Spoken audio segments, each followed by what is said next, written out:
ত্রয়োদশ সংসদ নির্বাচনে রিটার্নিং কর্মকর্তাদের পক্ষে বিপক্ষে দেওয়া সিদ্ধান্তের বিরুদ্ধে আপিলের দ্বিতীয় দিন মঙ্গলবারও ইসিতে ভিড়। যাচাই বাছাইয়ে বাদ পড়ারা যেমন আপিল করছেন, তেমনি আবেদন করছেন বৈধ ঘোষিত প্রার্থীর বিপক্ষেও। আপিলের প্রার্থীতা ফিরে পাওয়ার আশা করলেও ভোটের পরিবেশ নেই বলে মনে করছেন আপিলকারীরা। আইনশৃঙ্খলা পরিস্থিতি নিয়ে উদ্বেগ জানান তারা। এখানে ভুল নির্বাচন কর্তৃপক্ষেরও যেমন আছে, আমাদেরও আছে।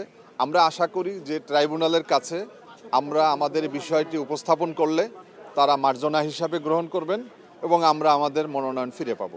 আইনশৃঙ্খলা বাহিনী তাদেরকে আরও শক্ত পদক্ষেপ দরকার এবং নির্বাচনী পরিবেশ এখন পর্যন্ত দৃশ্যমান হয়েছে বলে আমরা শুধু নয়, জনগণও মনে করে না। সনদপত্রের কপিটা দেওয়া হয়নি, শিক্ষা সনদের, এবং দলীয় প্যাডে অঙ্গীকারনামা দেওয়া হয়েছে, কিন্তু সেটার কি ত্রুটি ওনারা মনে করেছেন এটাকে স্থগিত রাখলেও পারতেন। স্থগিত রেখে প্রার্থীকে একটু সময় দিতে পারতেন, কিন্তু আসলে সেই সময়টা না দিয়ে স্থগিত না করে বাতিল করে দেওয়া হলো। রেইনবো অলরাউন্ডার এক্সটেরিয়র পেইন্ট বাড়ির বাহিরের দেয়ালের সুরক্ষা নিয়ে থাকুন নিশ্চিন্ত, সাথে পাচ্ছেন 10 বছরের ওয়ারেন্টি। অবৈধ অস্ত্র উদ্ধারে সরকারের তৎপরতা না থাকায় ক্ষোভ প্রকাশ করেছেন অনেকে।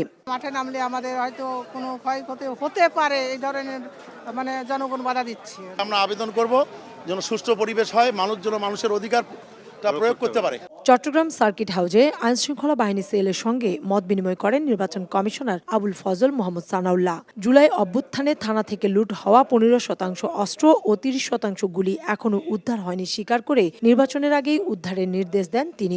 100% আপনারা খুঁজে পাবেন এমনটা আমরা আশা করছি না, কিন্তু আপনারা যদি এই আবহাওয়াটা তৈরি করতে পারেন যে আপনারা যারা এগুলো নিয়েছে তাদেরকে চিহ্নিত করতে পারছেন এবং উদ্ধার করতে পারছেন, তাহলে মানুষের মাঝে আস্থা বৃদ্ধি পাবে। তফসিল অনুযায়ী আপিল শেষে 10 থেকে 18 জানুয়ারি পর্যন্ত শুনানি চলবে। 19 জানুয়ারি থাকছে প্রার্থীদের প্রত্যাহারের সুযোগ। চলাচল রোধ করা যায়। কাউসার চৌধুরী কুমু, সময় সংবাদ, ঢাকা।